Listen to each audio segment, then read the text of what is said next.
Started him on the brownies. He was in the 5th percentile of his growth chart. As of yesterday, he's in the 70th percentile of his growth chart. This has been a miracle. That's fantastic. Well, sitting next to Miko right now is Joey's psychiatrist, Dr. Rebecca Hedrick. She's a faculty member at UC Irvine. How long has Joey been on them? That's one thing I've been curious about. We started the medication in April, and I made the recommendation, but not the actual prescription. Okay. So it's a difficult choice for a doctor. Yeah, I was very nervous So who about it. prescribes the marijuana then?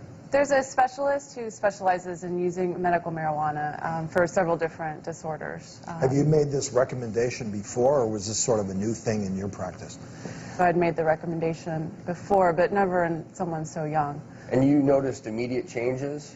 Yeah, I was shocked. I mean, our main reason for starting medical marijuana was because he was starving. He was only 43 pounds and just completely cachectic. I mean, his cheekbones were just completely sunken in, and his eyes were hollow. When he would come into my office, he would kind of just maybe accidentally make some eye contact and just treat me as if I was an object, me and Miko, just looking at us like we were a chair or something else, having no interest in us as people. After starting to use the medical marijuana, he interacts with us and he makes eye contact and he gets really excited. And instead of being so consumed with all the other objects, the last time he came in, it was so exciting.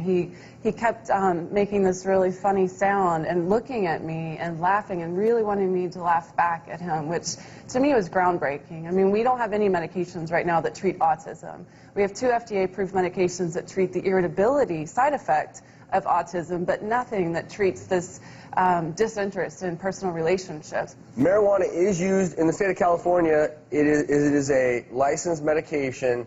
The reason it's used for appetite is whether you inhale it or you eat it in something like brownies, the chemical THC travels to the brain, and what it does is it actually signals the brain, increases your appetite, and a lot of people, whether they're cancer patients or as Joey has seen in his own story, but there's certainly a lot of controversies regarding giving marijuana to children. How much do you give them? There haven't been any studies, so we have joining us now the chair of the psychology department at the University of California at Berkeley, Dr. Stephen Henshaw. He specializes in child psychology as well as behavior disorders. So, Dr. Henshaw, I know you've been listening in on this. What are your thoughts as far as medical marijuana when it comes to kids and also the effect on Joey? Well, I mean, it just does your heart good to hear about a situation that had got really bad with this severe weight loss and autism, and any parent would really try anything. I completely agree. The downside is that there are so many things tried for severe conditions like autism, and something may work for any particular child, but what we really need is an evidence base. But in this case, the appetite stimulation seems to have led to a really good chain of events. My concern is that families don't say, my child with autism, if only they get marijuana, they'd be cured too. We need a lot more research on what the mechanisms are. So I'm really happy for Joey, but I'm going to be a bit of a cautionary teller here too, because we need a lot more research.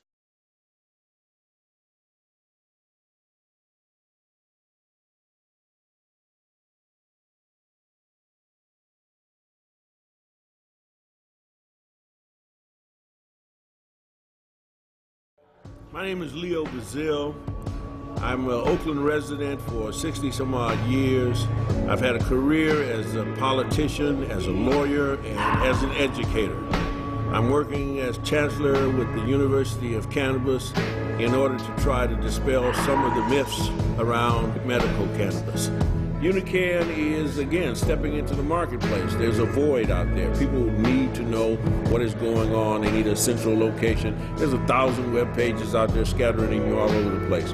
But what better way then is to plug into a cannabis university where that's going to be the focus on all aspects of cannabis, and every question that you have will be answered right there on the spot for you. Hi, my name is Angel Rach. I'd like to invite you to come down to UNICAN on May 22nd at 9 a.m. where I'm going to be teaching a class on activism.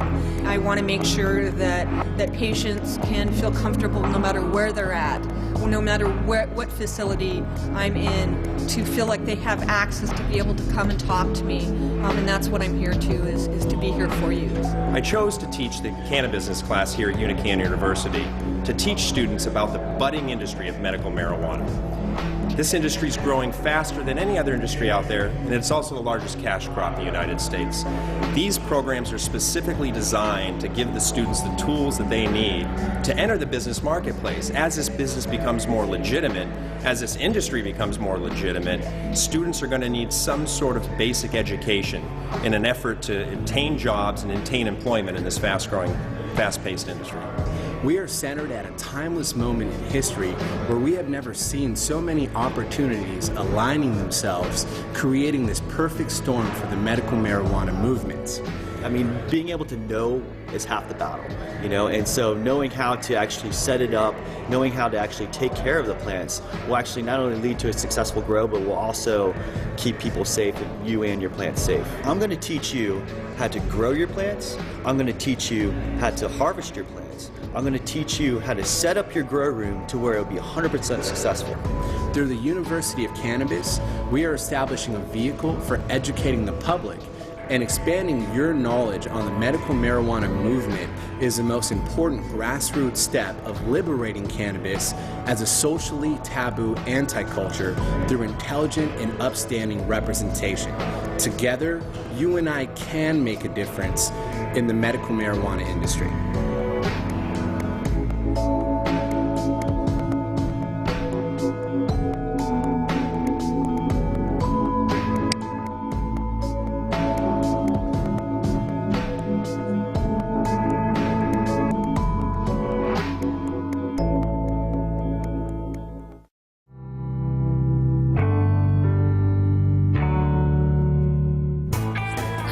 I'm Sarah Diesel. I'm a patient advocate for medical cannabis. I've been in it for about 3.5 years now. Well, I became a patient about 4 years ago, and I didn't really think that this was true, that you could really go into a dispensary. So for about a year, I made my friends go in, and I sat in the car, as crazy as it sounds. And then I went into my first dispensary. 3 days later, I got a job there. 6 months later, I realized it wasn't the right dispensary for me, so I got out. I got hired at another dispensary that has just been a blessing. It has been awesome. I've been with them for about 2.5 years now. I actually help manage it, and I also manage the edibles, which is really important to me because I have a lot of patients who have eating disorders. Yeah, I pretty much just started to realize there was more to it than just bud tending, so I became an advocate as well.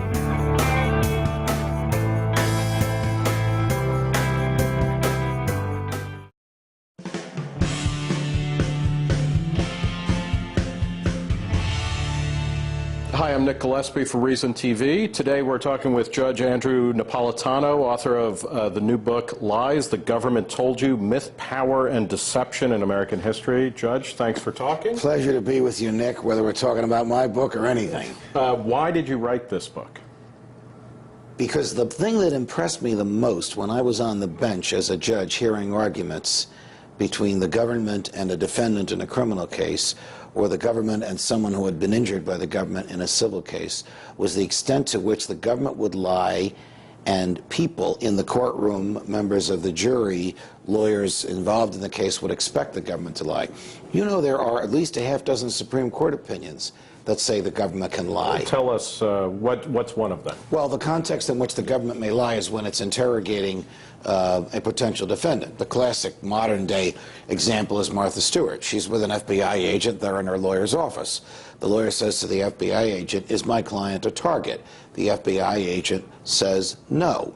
The FBI agent then says to Martha Stewart, "Did you buy such and such a stock on such and such a day?" She says no. They each lied.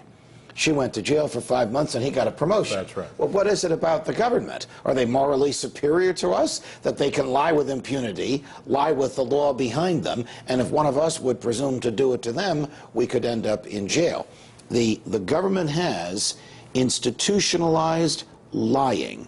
From all men are created equal, hard for me to attack that, because it was written by my hero and favorite president, Thomas Jefferson, to We Don't Torture, and about 15 or 16 significant historical lies in between. When I kiddingly told friends I was writing a book about the government lying, and it was 4,000 pages long, many of them said, "You got all the lies in 4,000 pages?" Obviously, it's not 4,000 pages, it's 300, but it shows you how acculturated we are.